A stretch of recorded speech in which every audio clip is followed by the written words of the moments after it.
গৌড়ের অধিপতি নৃপতি লক্ষণ সেনের মন্ত্রী ছিলেন নারায়ণ দত্ত।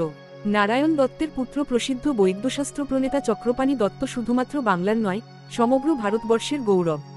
তার অমর কীর্তি, চক্রদত্ত গ্রন্থ প্রণয়ন চিকিৎসা বিজ্ঞানের ইতিহাসে যুগান্তকারী ঘটনা। হজরত শাহজালালের শ্রীহট্ট বিজয়ের প্রায় শতবর্ষ আগে আনুমানিক 1284 খ্রিস্টাব্দে চক্রপাণি দত্ত শ্রীহট্টে পদার্পণ করেন। সে সময় নৃপতি গৌরগোবিন্দের কঠিন ব্যাধি উপশম করতে চক্রপাণি তিন পুত্রের সাথে শ্রীহট্ট আসেন। রাজা গৌরগোবিন্দের কঠিন অসুখ হলে রানীমা দক্ষিণ রাড়ের সপ্তগ্রাম নিবাসী বৈদ্যকুল শিরোমণি চক্রপাণি দত্তকে বিশেষ দূত মারফত খবর দেন যাতে তিনি রাজার চিকিৎসার ভার গ্রহণ করেন। কিন্তু চক্রপাণি সবিনয়ে তা প্রত্যাখ্যান করলে রানীমা পুনরায় একটা বাক্সে তার অঙ্গের সমস্ত অলঙ্কার ভরে দিয়ে সেই বাক্স দূত মারফত পাঠালেন, এই বলে যে বৈদ্য মহাশয় যদি কৃপা করে আসেন তবেই তিনি এই অলঙ্কার পুনরায় নিজ অঙ্গে ধারণ করবেন।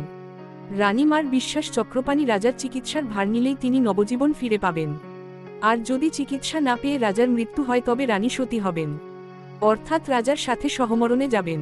অগত্যা চক্রপাণি শ্রীহট্টে এসে রাজার চিকিৎসার ভার নিলেন এবং কিছুদিনের মধ্যেই গৌরগোবিন্দ সম্পূর্ণ আরোগ্য লাভ করলেন। মহাত্মা চক্রপাণি দত্ত জলৌকা প্রয়োগ দ্বারা বহুবিধ রোগের চিকিৎসা করতেন। এই বিশেষ ধরনের চিকিৎসায় মহারাজ সম্পূর্ণরূপে আরোগ্য লাভ করণে রোগমুক্তির পর রাজা বৈদ্যরাজের প্রতি কৃতজ্ঞতায় তাকে নানাভাবে পুরস্কৃত করেন।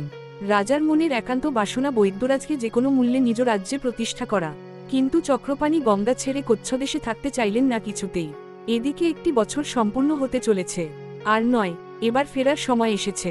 তবে রাজার অনুরোধ একেবারে ফেলতে পারলেন না চক্রপাণি। জ্যেষ্ঠপুত্র উমাপতিকে সঙ্গে নিয়ে দেশে ফিরলেন, আর দুই পুত্রকে শ্রীহট্টে বাস করার অনুমতি দিলেন। পরবর্তীকালে গৌরগোবিন্দের একান্ত ইচ্ছায় মধ্যম পুত্র মহিপতি দক্ষিণসুরে এবং কনিষ্ঠ পুত্র মুকল গয়ারেতে প্রতিষ্ঠিত হন। এই দত্ত বংশের এক শাখা সুনামগঞ্জের অন্তর্গত আতুয়াজান পরগনার কেশবপুর গ্রামে প্রতিষ্ঠিত হন। এই শাখায় রাধাগোবিন্দ দত্ত নামে এক কৃতি ব্যক্তি কুলপঞ্জিকা রচনা করেন। তিনি লিখেছেন যে দক্ষিণ রাড়ের সপ্তগ্রামের গৌতম গোত্র প্রভব দত্তবংশী বিখ্যাত বৈদ্যরাজ চক্রপাণি দত্ত নৃপতি গৌরগোবিন্দের ব্যাধি দূর করেন। তার পুরস্কার স্বরূপ গৌরগোবিন্দ চক্রপাণি দত্তের মধ্যম পুত্র মহিপতি দত্তকে হাইলহাওর হাসিল পরে সপ্তগ্রামে স্থাপিত করেন। এই সাতগাঁও পরগনার চক্রদত্ত বংশীয় প্রভাকর দত্তকে প্রধানমন্ত্রীর পদ দিয়ে আতুয়াজানের রাজা বিজয় সিংহের প্রপিতামহ দুর্বার খা কেশবপুর গ্রামে স্থাপিত করেন। প্রভাকর দত্তের বংশেই রাধামাধব নামে এক সুকবি জন্মগ্রহণ করেন। রাধামাধব নানা শাস্ত্রে পণ্ডিত ছিলেন। শ্রী শ্রী মনসাপুরাণ, জয়দেব প্রভৃতি পাঁচালী তার অমর কীর্তি। হাতে লেখা জয়দেবের গীতগোবিন্দের বাংলা পদ্মানুবাদ এখনও বর্তমান আছে। শ্রাবণ মাসে রাধামাধব লিখিত মনসাপুরাণ জগন্নাথপুরের ঘরে ঘরে এখনও গীত হয়। এছাড়াও তার রচিত ভ্রমর গীতা, ভারতসাবিত্রী, গোবিন্দ ভোগের গান, পদাবলী গান, সখী সংবাদ গান, ঝুলন গান, রাস গান ও নানা বিষয়ক মেয়েলি গান উল্লেখযোগ্য। তৎকালীন সুনামগঞ্জ মহকুমার জগন্নাথপুর থানার অধীন আতুয়াজান পরগনার কেশবপুর গ্রামে রাধামাধব ও সুবর্ণাদেবীর ঘরে 1241 বঙ্গাব্দে 1834 আবির্ভূত হন সাধক কবি রাধারমণ দত্ত। রাধারমণের দুই অগ্রজের নাম রাধানাথ ও রাধামোহন। কনিষ্ঠ পুত্র রাধারমণের বয়স যখন মাত্র 10 বছর তখন পিতা রাধামাধব দেহত্যাগ করেন। স্নেহশীলা এবং পরমভক্তিমতী মাতা সুবর্ণাদেবী পুত্রদের শিক্ষাদীক্ষার ব্যবস্থায় ত্রুটি করেননি।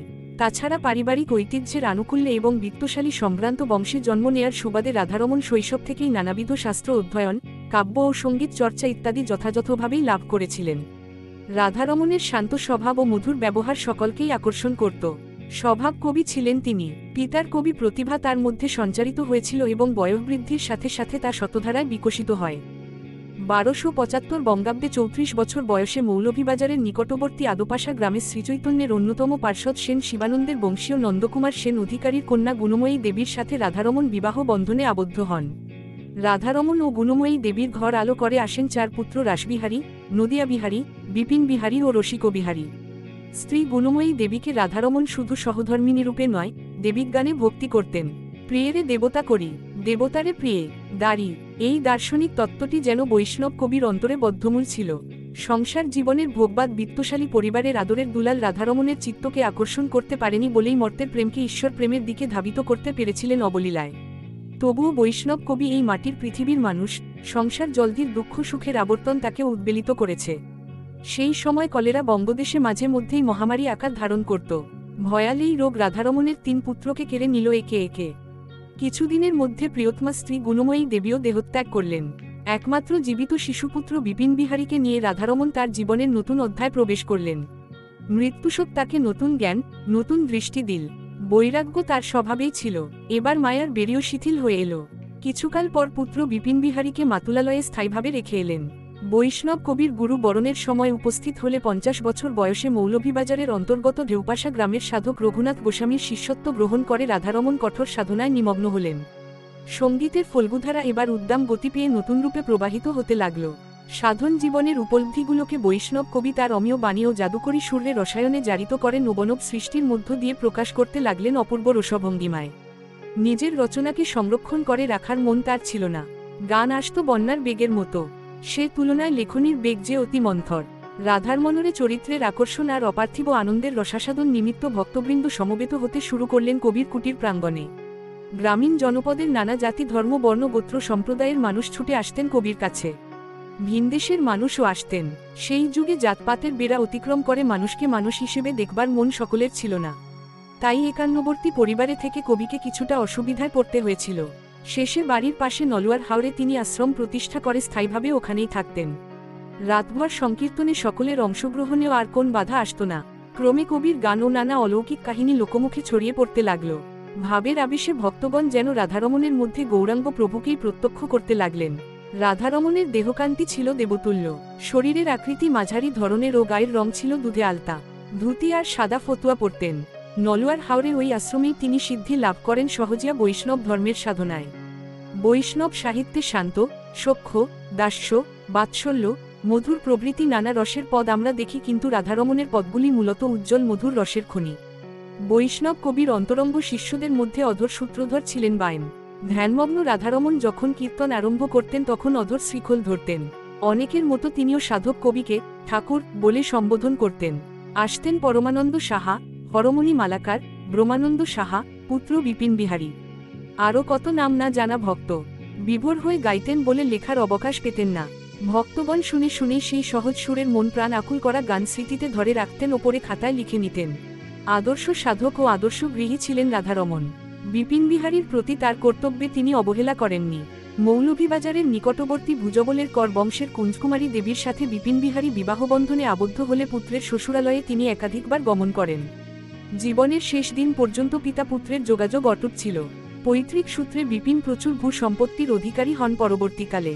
বৈষ্ণব কবির সঙ্গীতের অন্যতম অঙ্গ ছিল নৃত্য।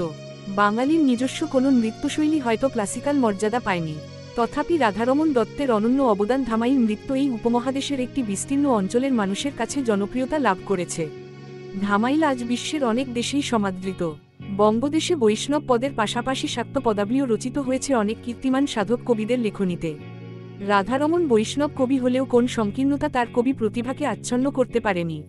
তিনি কিছু সংখ্যক শাক্তপদ রচনা করেন, কিছু গান রচনা করেন মহাদেব বা ত্রিনাথ বন্দনা বিষয়ক, যা এক শ্রেণীর শৈব সাধকের আদরণীয় হয়ে আছে আজও। 1322 বঙ্গাব্দের 26শে কার্তিক 1915 ইংরেজি শুক্রবার শুক্লা ষষ্ঠী তিথিতে 81 বছর বয়সে এই কবি সাধকের দেহান্ত হয়। আজও কেশবপুরে কবির সমাধি মন্দিরে নিত্য সন্ধ্যারতি হয়। গীত হয় তার রচিত গান। ধ্যানমগ্ন অবস্থায় তিনি মুখে মুখে গান রচনা করতেন, যার মর্মস্পর্শী সুর, উচ্চাঙ্গরে বাণী, ছন্দরে বৈচিত্র্য, অলঙ্কার প্রয়োগ সবখানেই ছিল অসাধারণ নৈপুণ্য, যার ফলে তিরোধানের শতবর্ষ পরেও তার গানের অপূর্ব নির্মাণশৈলী, সহজ সুরের চলন আর ধামাইল নৃত্যগীত আমাদের মোহি করে রেখেছে আপন মহিমায়।